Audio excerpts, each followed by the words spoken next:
welcome back to my channel. My name is Charmaine, and for today's video I thought I would show you how I create a Japanese style makeup look. There are many ways you can interpret like Japanese style makeup, but for the most part they tend to veer towards the supernatural sort of makeup look. Usually something that focuses more on bringing out their natural beauty and enhancing whatever they already have, and it's usually very skin focused and it just usually looks really pretty. It generally looks like a step up from a regular no makeup look that we are familiar with. So without further ado, let's just get started with the makeup. So first things first, we're going to start by priming our faces, and this is the Paul & Joe Illuminating Foundation Primer in the shade number 1. So I'm just going to take about 2 pumps of this onto my hands, and I'm just going to massage it into my skin all over my face.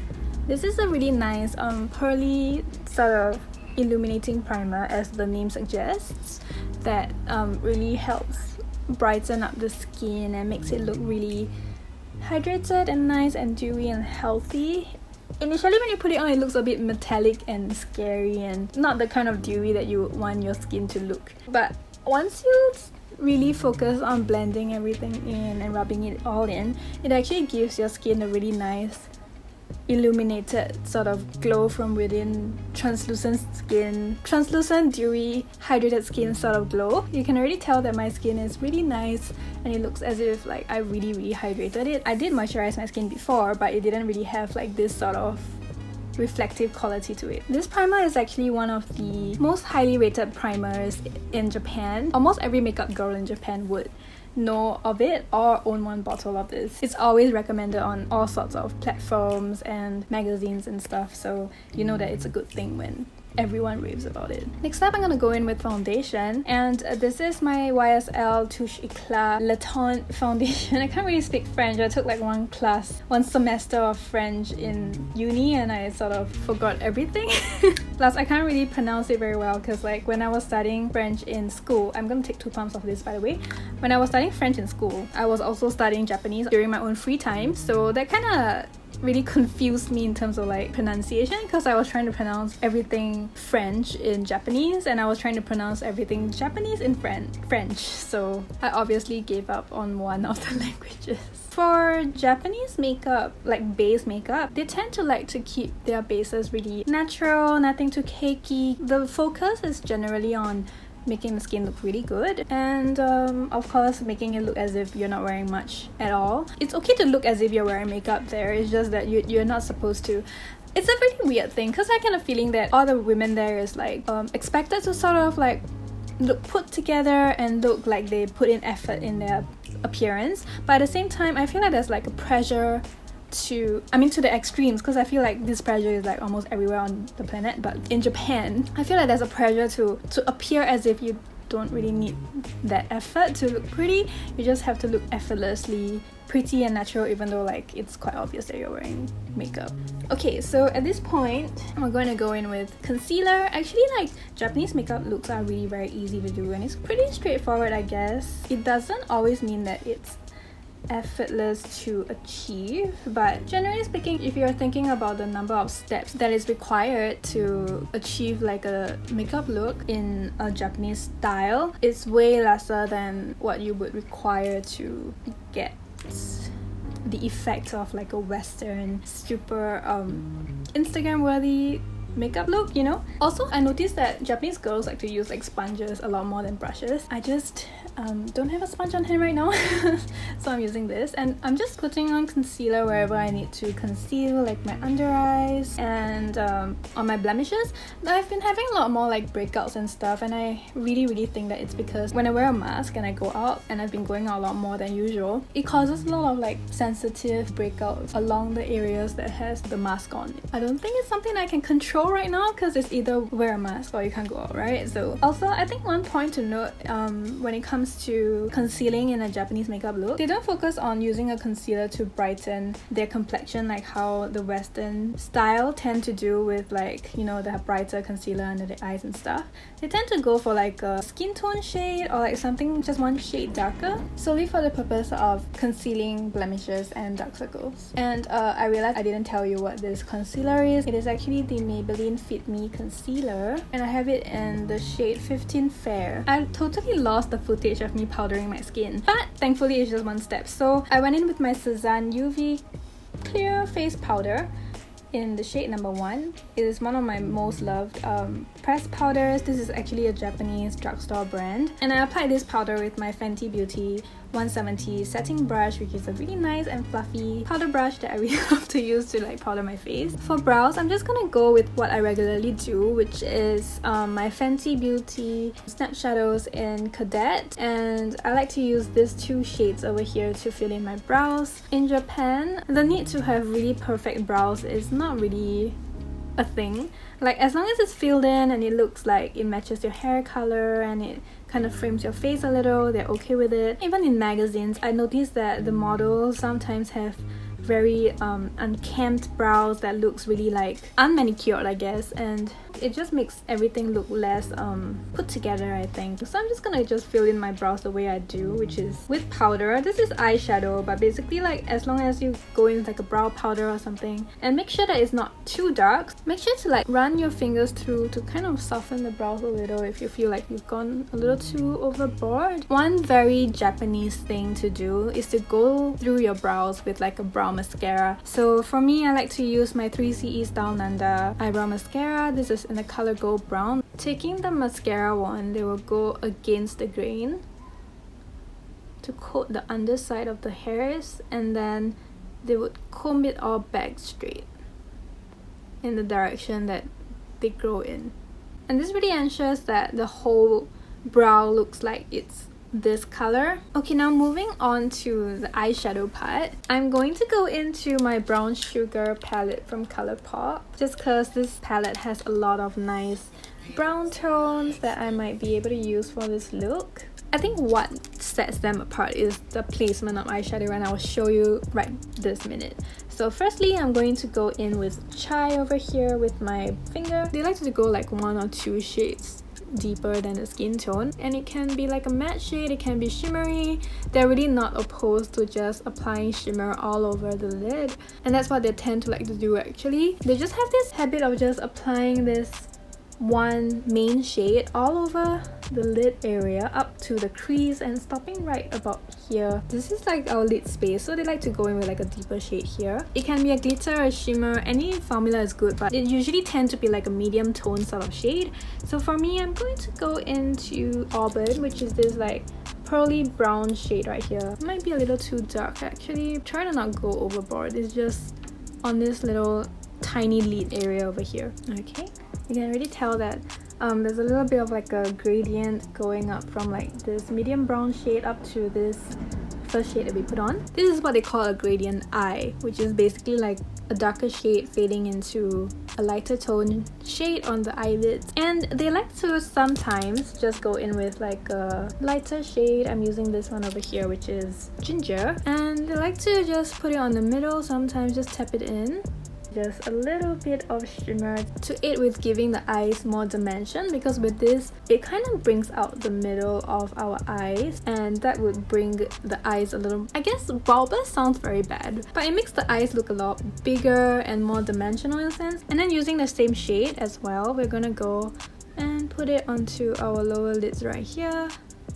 They like to bring out their eye bags as well, because it really helps make the eyes look a little swollen, which also makes it look a lot bigger for some reason. It just helps highlight the eyes and make it look brighter and nicer. I think as an optional step, although I don't think that it's that optional, they like to go in with like an even darker shade, or maybe the same shade as the lid shade. So I'm just gonna go back into Auburn with a pencil brush. They tend to use that little sponge tip applicator thing that comes in their eyeshadow palettes. I don't really have any usable ones right now. The ones that I have are basically disintegrating in their in their little palettes, because I haven't used them in so long, so best not to use those. You're just gonna have to look into a mirror or something. I'm looking into my viewfinder right now, and you will want to sort of just outline this outer 1/4 V-shape area. I think if you have my sort of eye shape, you might be able to tell that there is this piece of skin right here that is a little different from the rest, and it kind of sinks in a little. It's sort of like this triangle area here. It sort of helps pull the eye down a little, so you can see that this eye looks a little more downturned in a sense, in a very doe-like manner, whereas this one looks a little shorter and also a little more up. I don't know, like a little bit more elevated in this way. In Japanese culture, I don't know, this eye look looks a lot cuter, and I actually do agree as well. I'm actually going to go in with some of this henna shade over here, which is like a nice dark chocolatey chocolate shade, and I'm going to darken it by a tad on the very lash line area over here, and I'm going to focus on blending it in very well, just to deepen it up even more. And then with the same brush, I'm going to go into henna once again, and this time I'm going to line the very lash line area. So to do this properly, I'm only tapping the tip of my brush onto the pan and tapping it right into my lash line. So if you look properly, I'm actually just pushing it into the area where the lashes grow. So not above where the lashes grow, but actually onto the skin where the lashes are. It's a little hard and weird to do it if you're not used to it, I feel. I had that problem when I was first learning how to do this because it feels very non-intuitive. It doesn't feel very intuitive to like mush your lashes in as you deposit color onto that lash bed area. But once you master that, I promise you it will look so good, because it kind of helps make the lashes look a lot more filled in, a lot fuller, even with a mascara. Like, you can tell there's a lot of difference with this eye and this eye. It's only because I pushed in some of that darker color into the lash bed area. They're not really big into like cat liner or like wing liner or anything, but sometimes they might actually extend the line just a little bit past this area where the natural curvature of the eyelids are. So I'm just drawing the remaining shadow out into that area, which actually helps elongate the eyes even more, which is great. I'm going to use like a brown mascara actually. This is the Can Make Quick Lash Curler Mascara. They tend to like to go very natural, so nothing too clumpy, nothing too dramatic, but there will definitely be some mascara on the lashes to just define the lashes and make them point up a little, and then also the bottom lash line as well. So this is the eye, so that's pretty much done, and this is the eyes without mascara. Alright, now that the eyes are done, the rest of the face is actually really very simple. They're not really very big on like contouring the face, but some of them actually do contour a little bit. So I'm going to do it with this contour stick that I have that is also from Cezanne. It's actually also one of those cult favorite products in Japan. It's not too obvious, especially when blended in. And this is the stick right here. It's a really small one. It actually looks a lot bigger on the internet, but when I got it I was like, oh, this is so small. But this is the Cezanne shading stick. It's really just called the shading stick. I like to do it over here. It's just a personal preference thing. But what they are really big at doing is just contouring the nose as well. They like to do this with their brow powder, but my brow powder is a little bit on the warmer and pigmented side, so I'm just gonna avoid doing that. But you can always just go in with your brow powder to just shade the nose. And one thing to note about nose contouring in the Japanese style is that this area is also very important, as well as this area, you know. So I'm now going to blend it out with my foundation brush. This is the buffing brush from Real Techniques, as per usual. Try to blend it out as well as possible. Then for blush, I'm going to go in with my Milani blush in Romantic Rose number 1. It's a nice light rose shade, and I'm just putting it all over my face where I usually blush. I tend to notice that they go for a very light color that is more unstated. It is slightly different for more subculture like looks, and also for like the super trendy girls, because some of them rock the really nice Igari blush, which is the one underneath the eyes, which is that really cutesy blush look. But if you're like a regular human being that's not too cool, not too popular, or like you're like a more mature lady, the blush is usually very understated, which is why I chose a very light rosy color that still gives your face some sort of color, but it doesn't really take away from anything else, and it doesn't demand like its own like attention, you know. So the next step is just some lipstick, and we're done. This is the ColourPop Tea Thyme lipstick, which is basically like a rosy brownie sort of color with a little bit of like an orange undertone. It's like one of my favorite lipstick colors ever. I'm not gonna put it on full though. I'm going to actually dab it on. According to trends, the girls in Japan has been really into that whole red brown sort of vibe, which is basically this lip color, I think. So it's neither too red, too orange, or too brown, or too pink. It's just right in the middle, and it's very flattering for like our skin tone, especially if you're like a yellow base like me. You can go full if you want. So it's really all about like personal preferences and stuff, because some girls really like that very nude like lip look, or like just a touch of color, a little tint, just to give the face a little bit of color on the lips. Some rock the darker, fuller colored lipstick look. Right now I'm somewhere in the middle, and I think I'm just gonna stop there, which is like a good middle to sort of demonstrate what it can be and what it has been. And with that, we are done with the makeup look. Let me just go and deal with the hair and the top, and I'll be right back. Okay, so I have changed my top and done my hair. I curled my front bangs and tied up my hair in a ponytail, and this is curled from yesterday, and put on some pins in my hair a la Japanese style. It is artfully messy a la Japanese style. My bangs are something to be reckoned with, so I tried my best to curl it as best as I can with whatever I have. This is as good as it's gonna get for me. Every time I do makeup like this, I am very impressed at myself, because I always feel like I can't do makeup this pretty.